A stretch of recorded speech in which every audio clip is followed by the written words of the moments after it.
Paddy O'Malley. Top of the morning to you. You know, he just don't look much like any Paddy I've ever seen before. Man, you ain't never heard no Black Irish. Black Irish. That's right. Who you think invented the Mac Rib? Lucky Charms? Huh? Sarah Rock Shake? That's ours. Give me a paper.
Hey, what's going on, guys? It's History Obscured once again with Foundational Black Britain, written by Dr. Marie Charles. So I'm going to touch on page 56, alright, and I'm going to speak on the surnames of the people in Scotland during antiquity and how it related to their skin complexion. So it reads, "But as we see the remains of the ancestral stock in the physique of the general population of Scotland, so we find kindred evidence in the surnames common throughout the country, such as Black, Brown, Dunn, Grey, Duff or Dow, Dougal, Glass, Douglas, and others all indicate of swarthy ancestors." So what is that saying? I've said this in another book, that many of the people in ancient antiquity in Europe use names, surnames to be precise, to describe their skin complexion. So first of all, what this is saying is that the terms black, brown, which would be obvious, Dunn, Grey, Duff or Dow, Dougal, Glass or Douglas, all define to be black. Alright, how do we know? Because it says that it indicates a swarthy ancestor. Now, I've mentioned many times that the term swarthy is an old ancient word which means black. So all these surnames refer to those that had black skin, because it was common that based on your family line, alright, it would define who you were based on, you know, over here we have the coats of arms, and then you have the family line, Borthwick family, alright, these were black people. But here in this case, we're reading that these surnames were meant or were defined to be black, and the black inhabitants of Scotland used these surnames to define their skin complexion. Alright, so I'm just proving it again. Alright, so that's it from me. History Obscured. Peace. Scottish and Irish names equal black names. Duff, a surname adopted from the Celtic, in which language the word means black. Sibbald, in his History of Fife, says that as Niger and Rufus were names of families amongst the Romans, from the color and complexion of men, so it seems Duff was, from the swarthy and black color of those of the tribe, or clan of Macduff. Dwayne or Dwayne is a traditionally male name, variant of Dwayne. It is Gaelic in origin, deriving from the Irish Saint Duban. As a surname, it is O'Dubhain, or Duban. Dubhain was a popular given name in 16th century Southern Ireland. Its anglicized form is Dwayne or Dwayne. In Irish, Du means black. Dunn is an Irish surname, derived from the Irish O'Duin and O'Doin, meaning dark or brown. The ancestors of the first family to use the name Duncan lived among the Pictish people of ancient Scotland. The name Duncan comes from the Gaelic Donchad, Duncha, Donachad, and others, which literally means brown warrior. Irish last names among black people in Jamaica. Why is this the case? In 1932, Joseph J. Williams wrote a book entitled Whence the Black Irish of Jamaica. Let's see what led him to write this book. Visitors to Jamaica in the British West Indies frequently remark a seeming anomaly. In even the remotest sections of the bush and among the darkest of the Negroes who clearly trace their ancestry back to the earliest slaves from Africa, they will find distinctively Irish names so common that in an unguarded moment they are apt to give flight to the imagination and claim that they have actually encountered a touch of the brogue. A few years ago, in one school in Kingston might be found Burke, Collins, Mackey, McDermott, McKeon, and Walsh.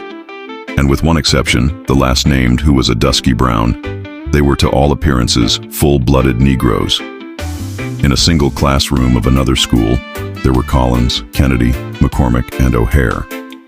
And here again, in only one case did the features or complexion indicate any infusion of Caucasian blood, although this one, too, was as black as the rest. The usual explanation given for the presence of Irish names is that the slaves of former days were generally called by the family name of the master. But in the case of Burke, we do not find a single planter of that name among the early records of Jamaica.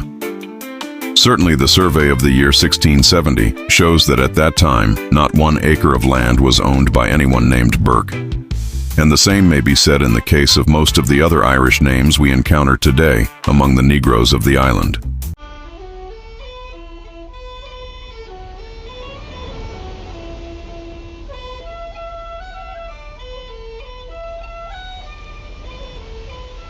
For a relaxed, get-away-from-it-all holiday, visit Kinsale in the sunny southwest.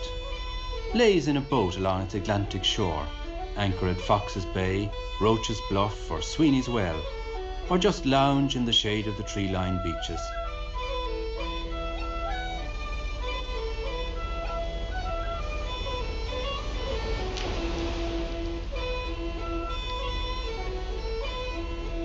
If you feel more energetic, you could always climb Fogarty's Hill or nearby Fergus Mountain. And for the really enterprising, there's a day trip up the Galway volcano. Or if you just want to take it easy, why not rent a holiday villa with its balcony looking west over the Atlantic? Yes, every taste is catered for in Holiday Kinsale. Unfortunately, it's a bit far to take the wife and family. To be precise, 4,128 miles from Cork, give or take a few. It's on the Emerald Isle, all right, and they'll feel quite at home among its Atlantic beaches, green fields, harps and shamrocks.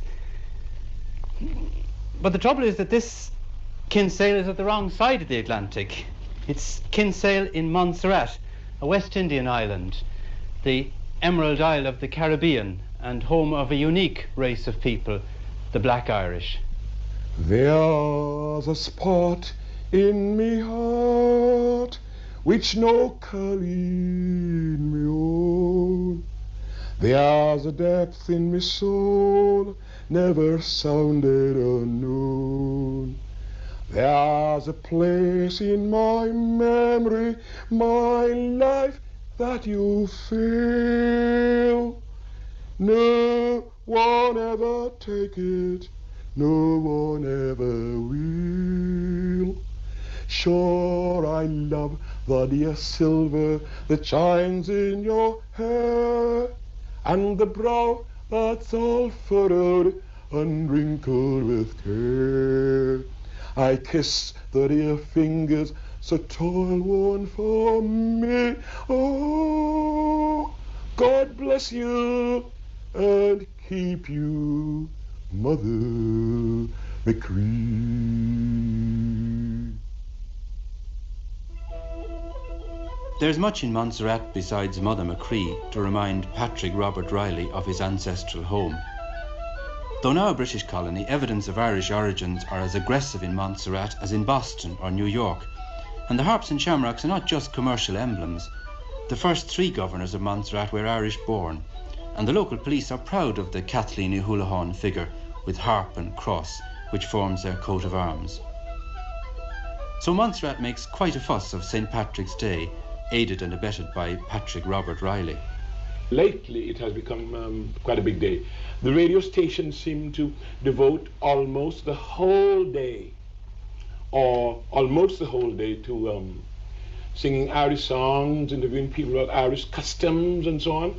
And I usually have the honor of being called, because I usually go down to town dressed all in green on St. Patrick's Day. And, well, the folks actually looked out and said, here comes Mr. St. Patrick's. The title Emerald Isle of the Caribbean is given to Montserrat partly because of the lush green foliage of its countryside. The colour green is everywhere, on roofs, doors, notices and school uniforms. But there's a good deal more to the Irish connection than a mere identity of national colour. This is Standard 4 in the Infant Jesus preschool in Plymouth, Montserrat. The faces may not be terribly familiar to you, but I think some of the names will. Mrs. Catherine Ryan is the teacher. Mrs. Ryan, could I have a look at the list of names and see if I recognise some of them? There's Devon Riley, Sherilyn Ryan, Joanne Burke. Let's try some of the names. What's your name? Eugene Fleming. Eugene Fleming. Is that right? Eugene Fleming. Good man, Eugene. And what's yours? Sean Castle. Sean Castles. And what's yours? Jerome Mead. Jerome Mead. Is that it? Yeah. Good man. Now let's try some of the girls. What's your name? John Burke. What is it? John Burke. Joanne Burke. Is that right? Good girl, Joanne. And what's yours? Michelle Castle. Michelle Castles. And what's your name? Irish. What's your first name again? Colleen Irish. Colleen. Is it? Colleen Irish. Is that your name? Yeah. Good girl, Colleen. And what's your name? Michael Ryan. Michael Ryan. Well done. And what's your name? Marianne Carty. Marianne Curty. Is that it? Good girl, Marianne. And what's your name? Sandra Farrell. Sandra Farrell. In fact, well over half the names of the 13,000 people who now inhabit the island of Montserrat are distinctively Irish. In parts of the island, the proportion of Irish names would be as high as 9 out of 10. Apart from the more familiar Irish names, you also get words like Irish, Dublin, Cork, even Kinsale used as surnames, which would seem to make the Montserrat children more Irish than the Irish themselves. Almost 70% of American blacks have Irish or Scottish surnames. And did you know that Jamaica is the nation with the most people with Irish surnames, being second only to Ireland itself? But Jamaica has a population that is 98% black. So why do so many black people have Irish surnames? The taught narrative is that it's because African slaves were owned by Irish slave masters and took their surnames. But this is a fictional narrative for which there is no actual proof or evidence to support. The truth is that so many American and Caribbean blacks have Irish surnames because they are descendants of the black Aboriginal Irish that inhabited Ireland for upwards of 1,500 years. These black Aboriginal Irish were deported from Ireland to the Caribbean and American South in the 1600s and 1700s. American and Caribbean blacks are not descendants of Africans, but are descendants of the black indigenous Irish, and did not get their Irish surnames from a slave master, but from their indigenous Irish ancestors. They came from Ireland, black, and already having Irish surnames. First, let's get two definitions of two different words that I want you to remember throughout this video. The first word is swarthy. Let's get what swarthy means. Swarthy, dark of complexion, black, dusky, or tawny. So swarthy means to be of a dark complexion, to have dark skin, or to be black. So if you're a swarthy complexion, you are black. You have a dark complexion, you have dark skin. But another lie they're going to tell you is that complexion means hair color. But let's see what complexion actually means. Complexion, the color of the skin, particularly of the face, the color of the external parts of the body or thing, as a fair complexion, a dark complexion, or the complexion of the sky. So complexion means, according to the English dictionary, the color of one's skin, the color of the external parts of your body, the color of your skin. Complexion does not mean the color of your hair. So if you say someone has a brown complexion, you're saying that they have a brown face or brown skin, not that they have brown hair. Now, the age-old narrative is that the Irish indentured servants that were enslaved and taken from Ireland to the Caribbean and American South were white or Caucasian. But that is a false narrative, because the pale-complexioned people that inhabit Ireland today have only been there for about 100 to 150 years. The Irish indentured servants that were sold into slavery into the Caribbean, places like Barbados, Jamaica, Trinidad, as well as the American South, were not Caucasians. So let's get some first-hand accounts from the 1700s that describe what these Irish indentured servants actually looked like, to drive the point home that American blacks got their Irish surnames from their Irish ancestors, not from Irish slave masters. Here we have an 18th century newspaper clipping describing a runaway Irish indentured servant. Let's see how he's described. His name is John McGowan, age 18 years old. He is 5 feet 5 inches high, black hair, and black complexion. He was born in Ireland. This isn't an African. This is not a Ghanaian. This is not a Nigerian. He is an 18-year-old black man, 5 feet 5 inches high, born in Ireland. He already has a last name. He is a black complexioned man. He is a black man born in Ireland. This is the description of those Irish indentured servants that were sold into slavery into the Caribbean and American South. These were not white people. These are the ancestors of all these American and Caribbean blacks that carry Irish surnames. Your surname did not come from an Irish slave master. Your ancestors came directly from Ireland. He's black complexion, born in Ireland. This isn't an African. Here we have a few more. Andrew Crossan, an Irishman, about 30 years of age, 5'6", brown complexion. He has a brown face. He has brown skin. These Irish indentured servants were not white people. Samuel McIntyre, an Irishman, not an African, not a Ghanaian, not a Nigerian, an Irishman, 20 years old, 5'9", brown. He's brown. He's not white. He's not pale. He's not fair. He's not a Caucasian. He is brown. He has a brown face. He has brown skin. So for all you Jamaicans and Trinidadians and Black Americans that have the last name McIntyre, you are not descendants of Africans that took a slave master's name. You are descendants of the Aboriginal Black Irish that came from Ireland, already having the Irish surname McIntyre. He's an Irishman. It doesn't say he's an African. John Rogers, an Irishman, 25 years old, 5'9". He also is brown. This is from the Maryland Gazette, July 9th, 1767. Let's see how these two runaway Irish indentured servants were described in a wanted poster. So you know a wanted poster is going to get their description accurate. He already has a last name. He didn't get it from a slave master. And as you can see above, two Irish convict servants. Two Irish convict servants, not African. John Broughton, a short, well-made fellow of a dark complexion and black hair. He has dark skin. He has a dark face. And he's Irish. Let's look at the other Irish indentured servant. He's also described as being a short, well-fed fellow of a brown complexion, has a large scar under the right corner of his mouth, and long, bushy hair. His hair is bushy. What's another term or a synonym to describe an afro? A bush. He has a brown face, brown skin, and bushy hair, and he's Irish. These indentured Irish servants were not white. These are the ancestors of all these American and Caribbean blacks with Irish last names. This is where we get our Irish last names from, not a slave master. This is a Pennsylvania Gazette dated February 2nd, 1744, almost 300 years ago. Let's get a first-hand account describing what these Irish indentured servants actually looked like.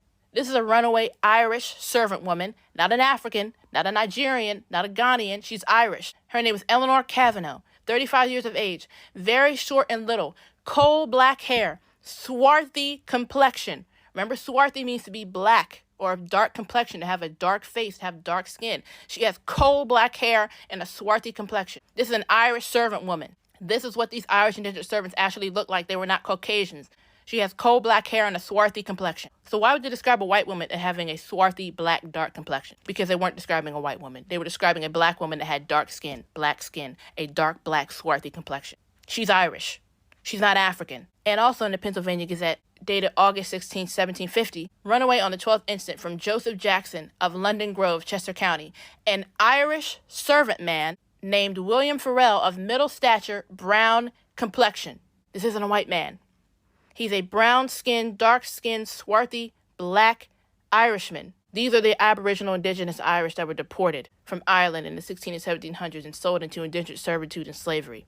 This is where American and Caribbean blacks get their Irish surnames from, not the slave master. And in this book called Proceedings of the Royal Irish Academy, Volume 2, published in 1888, it says this on page 47. Now, the two primitive Irish races, which he designated as the Firbolg and Celt, he has given typical figures. These long-headed, black-visaged, dark-haired, swarthy Aboriginals of Ireland. These aren't Africans. They didn't come from Africa. This isn't the Ivory Coast. These are black-visaged, dark-haired, swarthy, black Aboriginals of Ireland. This is where Black Americans and Caribbean blacks get their Irish surnames. Over 400,000 of these swarthy Aboriginal Irish were deported from Ireland to Jamaica, which is why Jamaica, having a population that is 98% black, is also the nation where you find the most Irish surnames outside of Ireland. The Irish indentured servants of the 16 and 1700s were not white, they were not pale complexion, they were not Caucasian. And American and Caribbean blacks did not get our Irish surnames from an Irish slave master. We have Irish surnames because we descend from the Aboriginal, swarthy, black, indigenous Irish that were deported from Ireland in the 16 and 1700s. That is why almost 70% of American and Caribbean blacks have Irish surnames. Those are our names, not a slave master's name.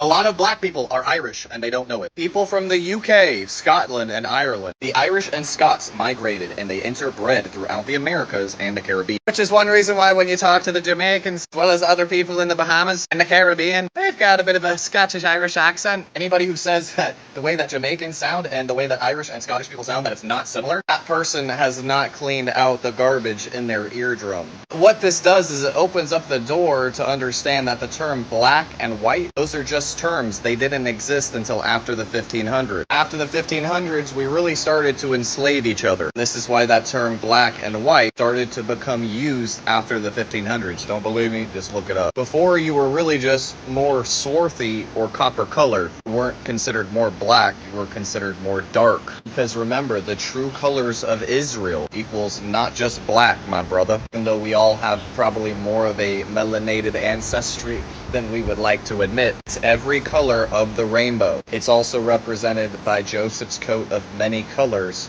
and that also helps to represent the 12 sons,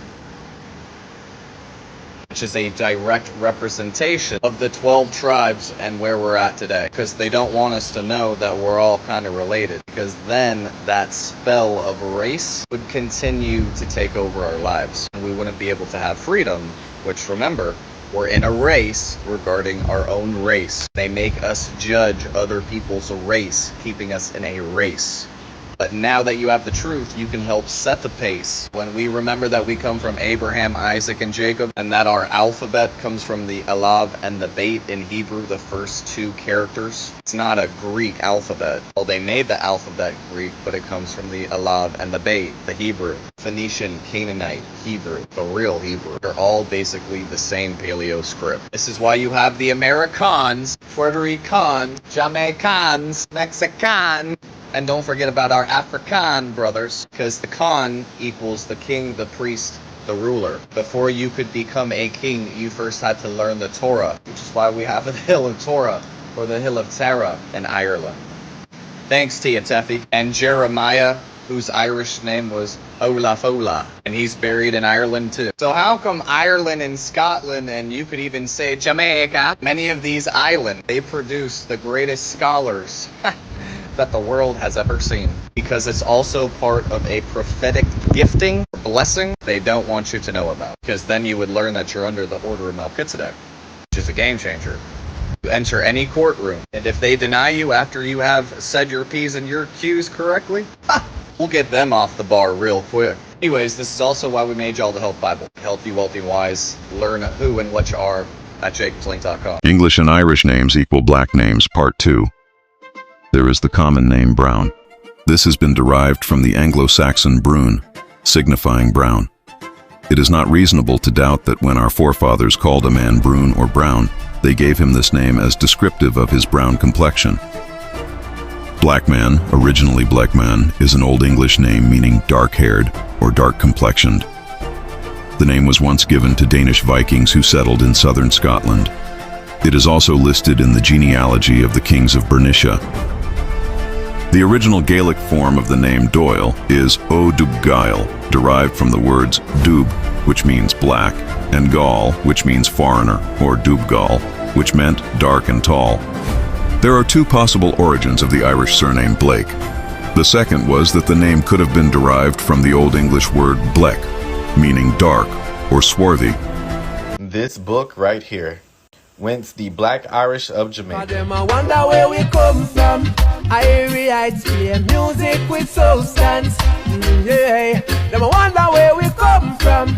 Them try to stop we, but we just no response. Yeah. Them I wonder where we come from. Whence the Black Irish of Jamaica. They call it the Dark Ages, but did you know that that's when black people ruled Europe? Scotland, Ireland, and England were all ruled by black people.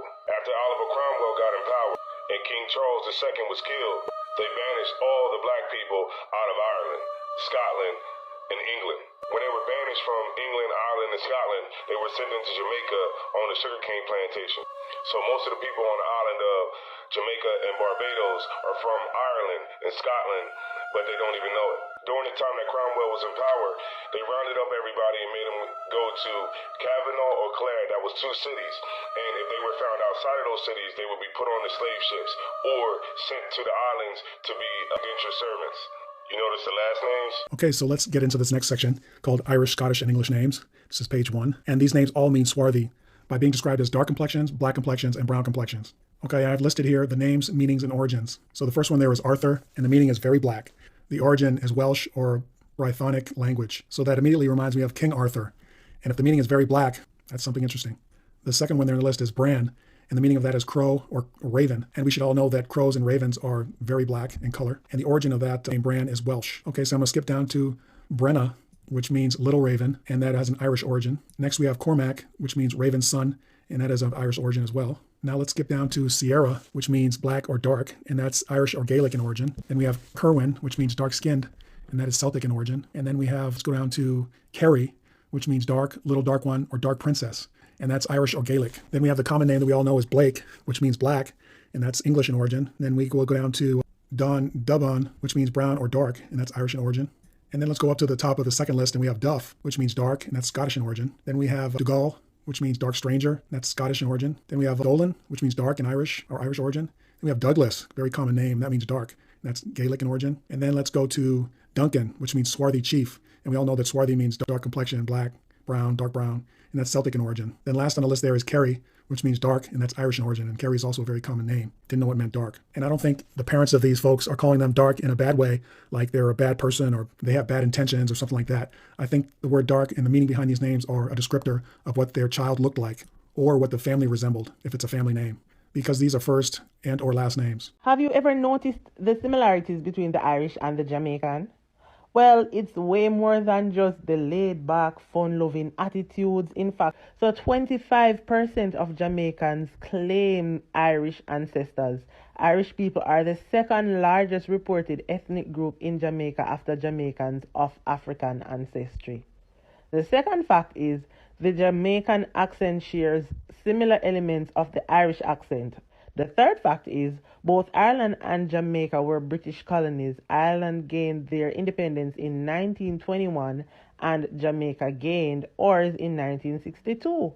The fourth fact is Jamaica is dotted with Irish palace names like Irish Town, Clonmel, Dublin Castle, Kildare, Sligoville, Belfast, and so on. The fifth fact is Irish moss is exactly what it says. Irish. During Ireland's famine in the 1850s, to survive, the Irish drank seaweed. Those who immigrated to Jamaica during the famine found the same seaweed growing on the coast of Jamaica. And the sixth fact is the Maroon Morris dance was brought to Jamaica by indentured servants from England, Scotland, and Ireland. The seventh fact is although Jamaica and Ireland are small islands, both nationalities are identifiable worldwide.